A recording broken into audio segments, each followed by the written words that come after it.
The ego is very clever, and right as a thing is manifesting, it will jump in and take credit for it and say, "Oh, I did that." And so, in that way, it takes credit and it takes blame for what's going on.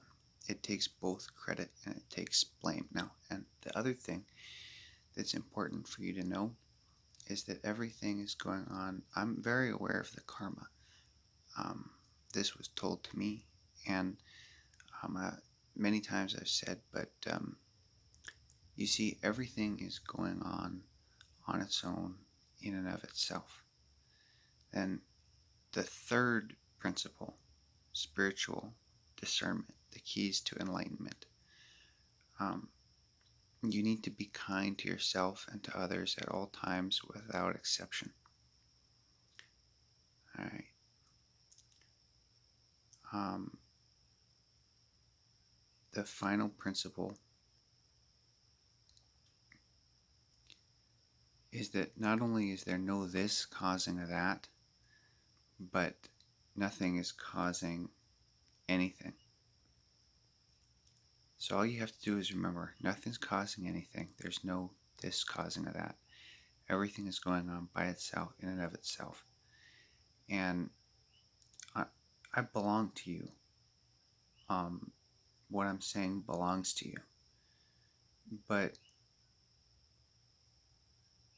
you'll notice that right now, something is already starting to take credit for what is being said.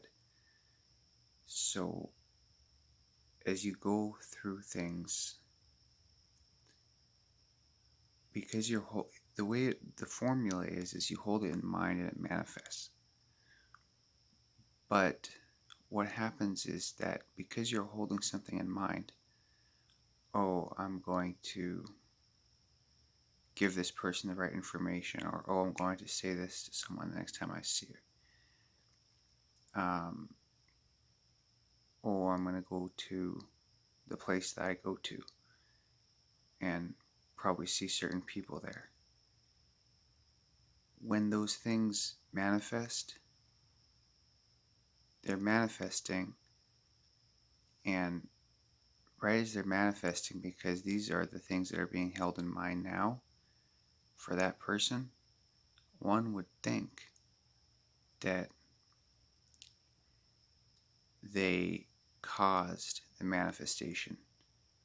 So as it's happening, their own mind, that which they've been holding in mind, as it's realized now, is reinforcing itself.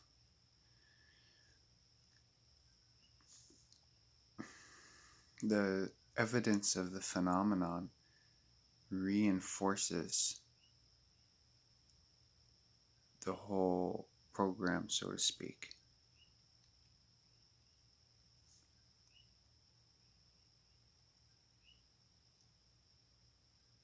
So to get out of it, to get out of the blame, credit that the ego takes,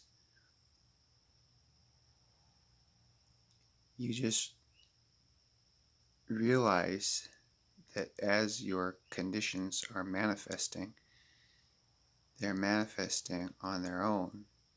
And as they're manifesting, and even with communication and speech and everything like that, it is a very small window. So 1/10,000th of a second prior to the thought or the words that are being spoken is reality. The manifestations, the pageantry of life is a little bit more subtle. You don't have such a small window as you do when you're hearing something or having a conversation or meeting someone you've never seen before.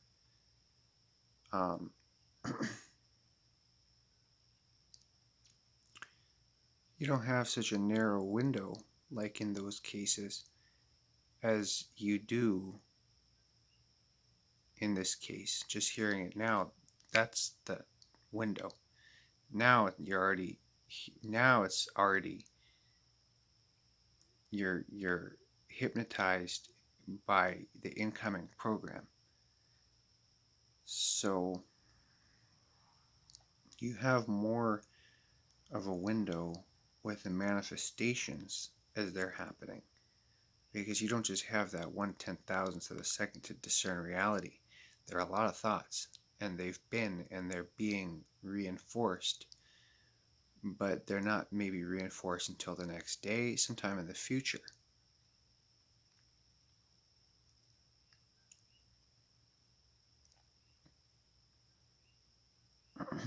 So sometimes maybe there'll be such a delay or a lag that between that and the manifestation that you won't even notice the manifestation. You won't even see it. But the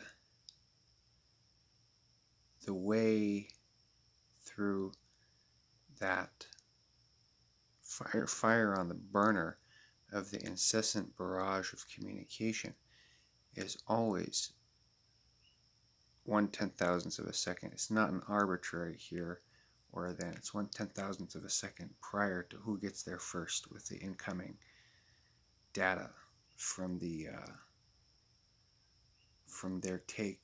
playback. Everyone is playing back a story. Everyone is playing back a narrative. So what's happening right before that narrative starts is where you have a chance to glimpse reality before you get, brainwashed by electronic media, before you get influenced by people, before you get influenced by beliefs, before the whole gamut of life's experience can be experienced. You can experience the peace of God and the presence of God, the presence of the medium prior to the communication before it's taking place. That's when you found that space where you can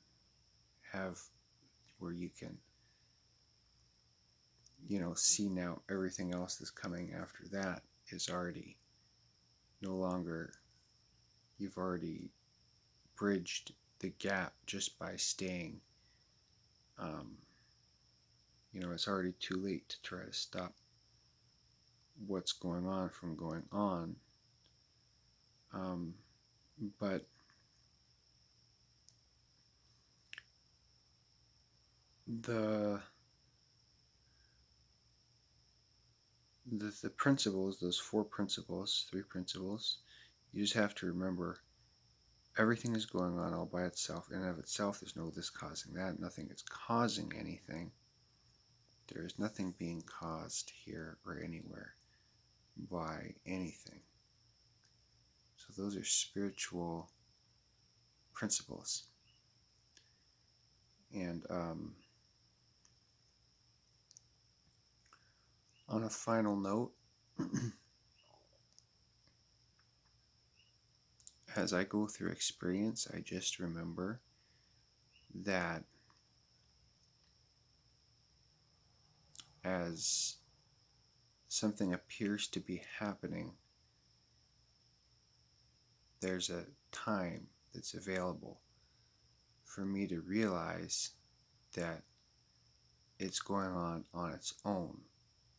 So there's a time to disidentify from taking credit for it and saying, whatever it is that I was going to say, that thought of a program which would be like the difference between a believer and a non-believer, I would imagine anyway. So yeah, and those were some of the important spiritual principles that belong to you now. Thank you.